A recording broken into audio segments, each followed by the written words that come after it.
31 Proverbs in 31 days, chapter 10.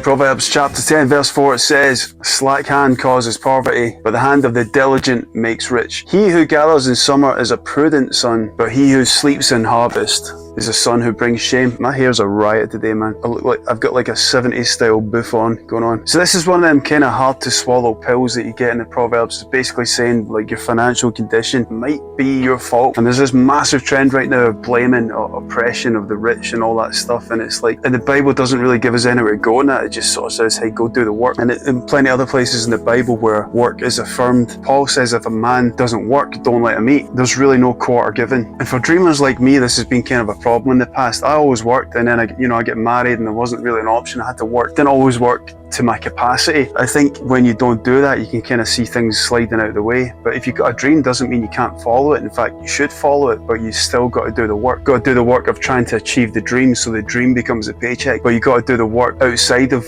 the work towards the dream so you can eat. It's a slack hand that causes the poverty. It's not the system. It's not the rich oppressing us. In fact, if you go down that line of thinking, the only thing that's going to happen is you're going to both stay in your same place. The rich are going to stay rich, and people who don't want to do the work are going to stay in a place where they don't have anything to show for it. It's just a harsh reality of life. It takes some people longer to learn than others. But the good news in that verse is that the hand of the diligent makes them rich. It doesn't mean the hand of the rich makes them richer. It just means the hand of the person that actually goes and applies himself and makes something happen. That's what makes them rich. That's a blessed thing. And I'm not trying to get political. I understand there's outliers in all those situations, but in general, the biblical principle is that we should be working and we should be creating things and making use of the talents that God has given us, whatever they may be, and making things happen to bring the bacon home. It's just the reality of it. So do the work even while you're chasing the dream, and then may it be that your dream one day gets to be the work. That would be amazing. Bruichladdich Port Charlotte is the dram of the day. It's a heavily peated Islay whiskey from the wonderful and iconic Bruichladdich distillery. Salted caramel, kind of brownie, oaky smoke, kind of ginger snap, and